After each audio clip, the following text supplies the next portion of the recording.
শাকিব খান মানেই চমক, আর ঈদুল আজহার সিনেমা হলে সেই চমক যেন ডাবল ডোজ।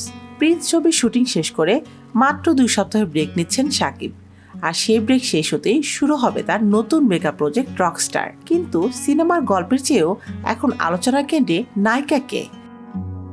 এই ছবিতে থাকছেন 2 জন নায়িকা, এমনটাই নিশ্চিত করেছে সিনেমা সংশ্লিষ্ট সূত্র।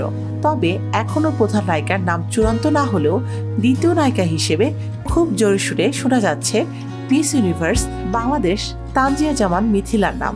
এ বিষয়ে মিথিলা এখনো মুখ খুলতে নারাজ। তিনি শুধু জানিয়েছেন সবকিছু চূড়ান্ত হোক, তারপরই সিনেমা নিয়ে কথা বলতে পারবো।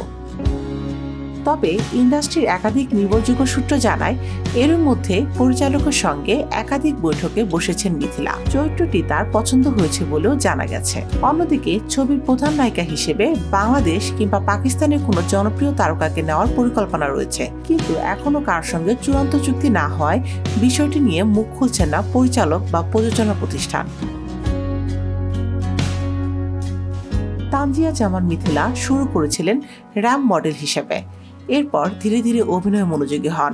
ছোট পর্দায় কাজ করার পাশাপাশি মিস ইউনিভার্স প্রতিযোগিতায় অংশ নেওয়ার পর ওটিটি প্ল্যাটফর্মেও তাকে দেখা গেছে।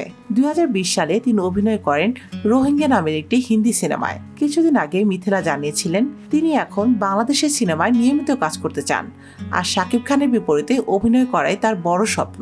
সবকিছু ঠিকঠাক থাকলে রকস্টার সিনেমার মাধ্যমেই হয়তো পূরণ হতে যাচ্ছে মিথিলার সেই ইচ্ছা।